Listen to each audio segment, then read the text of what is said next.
les amis, et non, ce n'est pas le sosie de Justin Bieber, mais bien Enzo qui est de retour. Aujourd'hui, on va parler de la vérité derrière les millions dans le dropshipping. Je vous ai fait une vidéo il y a peu dans la barre d'infos là, juste en haut, dans laquelle je vous montrais la réalité derrière les chiffres, derrière la comptabilité d'une vraie boutique en dropshipping. Énormément de gens dans les commentaires m'ont insulté en me disant que j'étais débile, que je savais pas compter, etc. Ou m'ont dit merci, c'est hyper sympa parce que c'est la réalité de ce qu'on vit nous, les e-commerçants avec des boutiques en dropshipping, et que c'était important de le dire. Bref, aujourd'hui, du coup, je vais vous montrer la comptabilité directement d'une de mes boutiques qui a généré plus de 23 971 € sur le mois de septembre. Et on va regarder ensemble exactement quel est le profit, quels sont les pôles de dépenses et est-ce que, si oui ou non, ça correspond à ce que je vous annonçais. Alors merci à tout le monde d'avoir relevé, important que la TVA, ce n'est pas 20% du chiffre d'affaires TTC. C'est bien l'inverse. Si on faisait 10 000 € de chiffre d'affaires hors taxe, tu rajoutes 20%, ça fait 12 000 €. Mais l'inverse, c'est pas vrai. Donc effectivement, le premier calcul, c'est bien 8 300 € qui nous restent dans nos poches et non pas 8 000. Félicitations à tous ceux qui l'ont relevé. Qu'est-ce qu'on ferait sans vous? Je vous aime, chère communauté. Ceci étant dit, du coup, on va tout de suite rentrer dans le vif du sujet. On remercie notre coiffeur brésilien qui nous a fait une coupe, frérot. Il a testé. Il s'est dit aujourd'hui, ça tourne des vidéos, on va tester des choses. Allez, on est parti du coup. Donc 23 000 €, c'est pas mal. On a quand même fait moins 10% parce que le mois d'août était un bon mois. Mais c'est pas grave. Qu'est-ce que tu fais pour démarrer? Tu vas sur cette vidéo YouTube. Je te la mettrai dans la description juste en dessous. Dans laquelle je te donne un tableau et dans lequel je t'explique comment est-ce que je fais ma comptabilité au mois le mois. D'accord? Tu vas ici, dans la description en dessous, tu cliques sur le lien, c'est gratuit, il n'y a pas de capture d'email, il n'y a rien. Donc je l'ai déjà fait, j'ai déjà rempli les chiffres. Alors là, on les a cachés, on a mis les chiffres cachés pour garder un peu de suspense. Vous gardez connecté avec moi à l'écran, bien évidemment.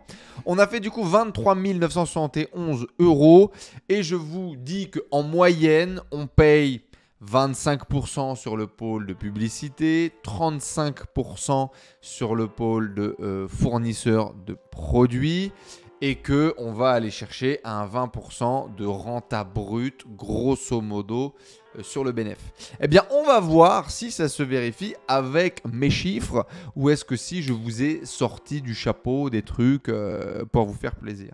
Bon, première des choses, 23 971 86, ça nous fait moins les 3 977 € de taxes directement données par WooCommerce. C'est pas moi, je ne le sors pas de mon chapeau, c'est juste ici.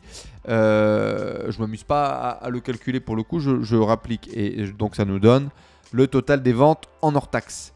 À ça, on enlève les frais Stripe et PayPal. Alors, moi, comme j'ai les frais Stripe et PayPal qui sont mutualisés sur toutes les boutiques, compliqué pour moi de te le sortir sur une seule boutique. Donc, ce que j'ai fait, c'est que j'ai mis 0,2%. Voilà. Donc, des fois, ça coûtera plus, des fois, ça coûtera moins en fonction de ta situation. Sachez que vous pouvez négocier vos frais de paiement gateway. Stripe, PayPal, tout ça, ça se négocie et vous pouvez le baisser. Donc, grosso modo, ça nous coûte plus ou moins 2%, ce qui ferait 400 balles. Première des choses importantes, les charges Google Ads. On est parti. Donc là, vous avez le récap complet de toutes nos campagnes.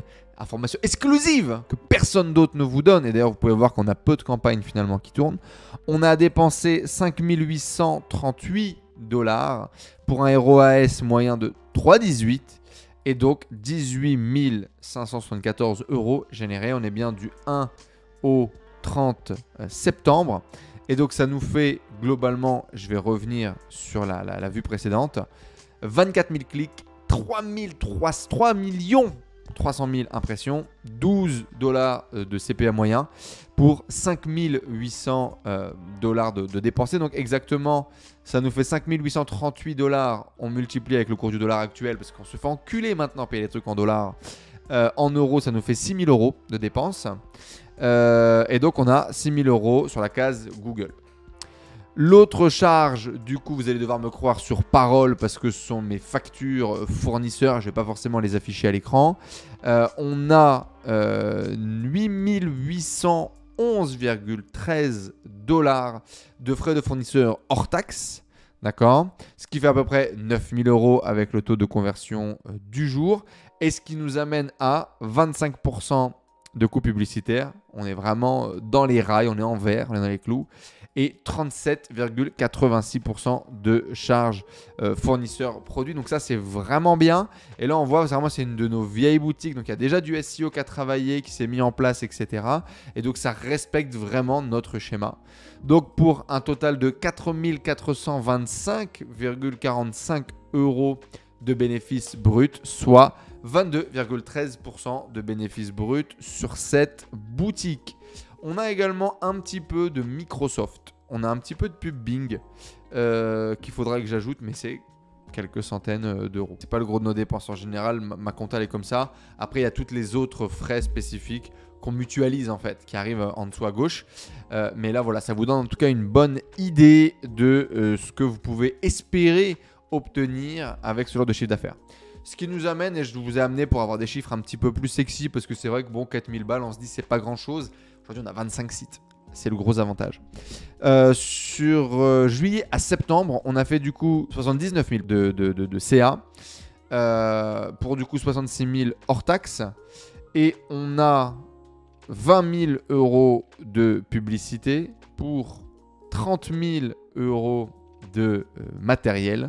Donc 25,5 et 38%, soit 13 000 € de bénéfices bruts dans notre poche, soit 20% de rentabilité brute. Donc voilà, c'est un site sur lequel on est content des résultats qu'on arrive à obtenir et c'est vraiment ce qu'on essaye d'aller chercher sur l'intégralité de nos boutiques. Certains, c'est plus facile que d'autres en fonction de la compétition, en fonction des prix fournisseurs, en fonction des délais de livraison, etc.